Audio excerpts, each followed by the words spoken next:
ברוכים הבאים לפרק מיוחד שבו נצלול למסע האישי והאומנותי היוצא דופן.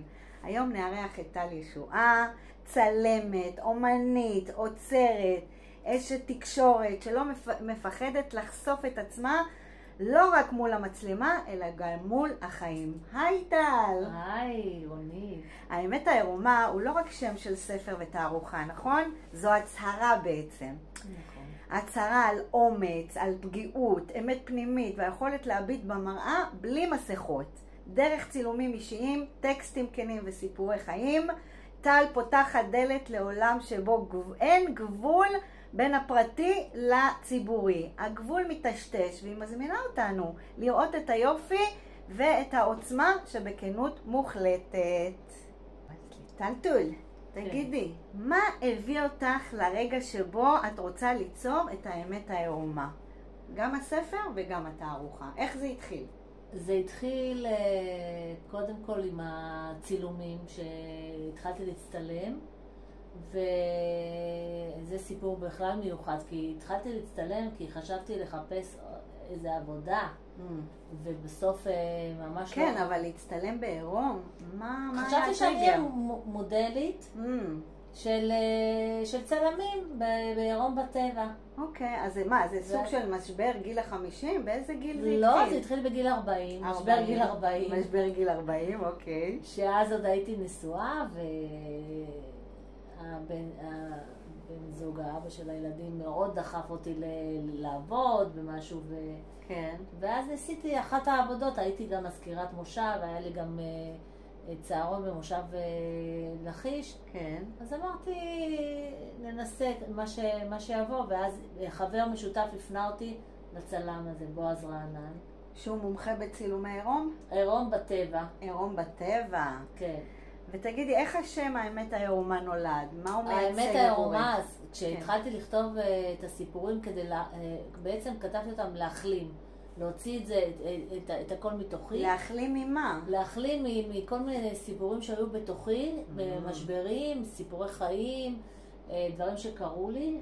אז הרגשת שמשהו עצור בתוכך ואת רוצה לפרוק, להשתחרר? להוציא את זה, פשוט להוציא. כתבתי למחשב. הבנתי. בהתחלה כתבתי למחשב, ואז בגלל שבגיל 50, אחרי הרבה שנים שכבר הצטלמתי, אז אמרתי, אולי אני אעשה לעצמי מתנת יום הולדת מיוחדת, ואני אעשה תערוכה שיהיו מתוך כל הצילומים שלי, 20 צילומים שאני ובועז נבחר, יחד עם הספר שהגיע הזמן להוציא לאור כמה סיפורים שבוא נגיד כמו פצצה כזאת, לזרוק את זה לעולם, שיסתדרו עם זה, אני כבר הוצאתי את זה מתוכי.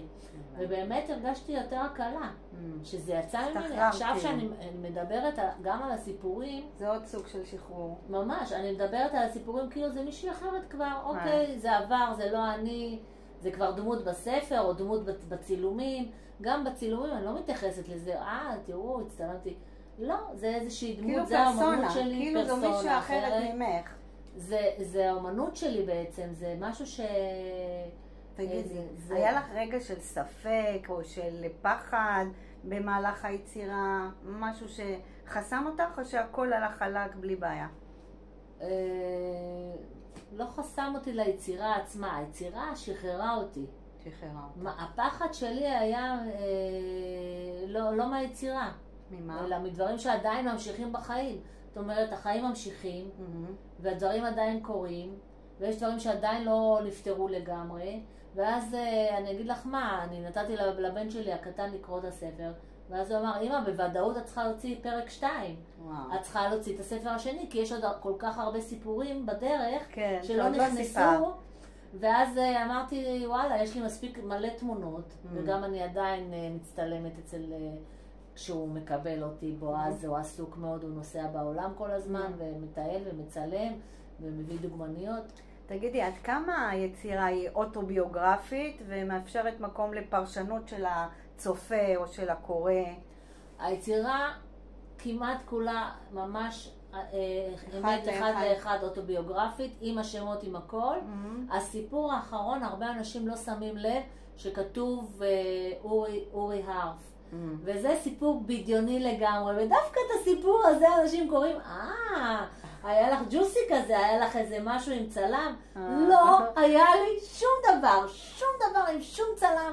לא צעיר, לא מבוגר, לא. הסיפור הזה בדיוני, שפשוט נתתי לאורי, הוא כותב סיפורים מיוחדים, ואז אמרתי, אורי, בוא תנסה לכתוב סיפור שאתה תראה את התמונה שלי, וזה ייתן לך השראה. ואז הוא כתב את כל הסיפור על פי השראה. כן, ודווקא בזה אנשים יתפסו. והסיפור האחרון הוא לא אמיתי, הוא לא אמיתי בכלל, הוא בדיוני. תגידי, היה רגע שהרגשת שהחשיפה היא גדולה מדי, הפוך. הרגשתי שלא נחשפתי מספיק, הרגשתי שכל העולם צריך להתפוצץ על זה, שאפשר להצטלם בעירום בגיל 50, בגיל מעבר, לא משנה בת כמה את, אפשר, זה הדבר הכי יפה, הכי טהור. נולדנו עירומים ואנחנו נמות עירומים, וזה הדבר הכי יפה. מי שקלקל אותו זה האנשים, זה הפרשנות המכוערת שהאנשים נתנו.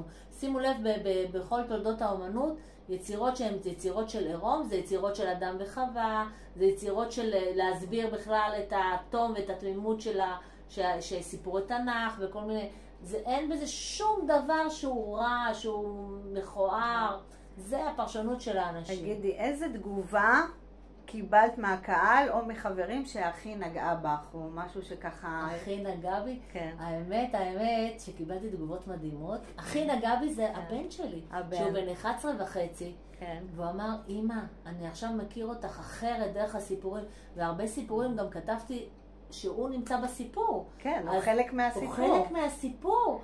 אז הוא אמר, בהתחלה הוא שאל אותי אם כתבתי אותו, אמרתי, לא נראה לי, כי לא קראתי את הסיפורים הרבה זמן, ולא זכרתי שכתבתי את השם. את השם שלו? חשפת אותו? אין, הכל חשוף שם, הכל חשוף לגמרי. מה היית רוצה שיקרה לאנשים שיפגשו עם היצירה? מה הם ייקחו איתם? הם ייקחו איתם אומץ, והם ייקחו איתם אמת של חיים. הם ייקחו איתם שקיפות. לא להיות עם מסכות. אני אפילו כמעט לא מתאפרת, אני בת 55.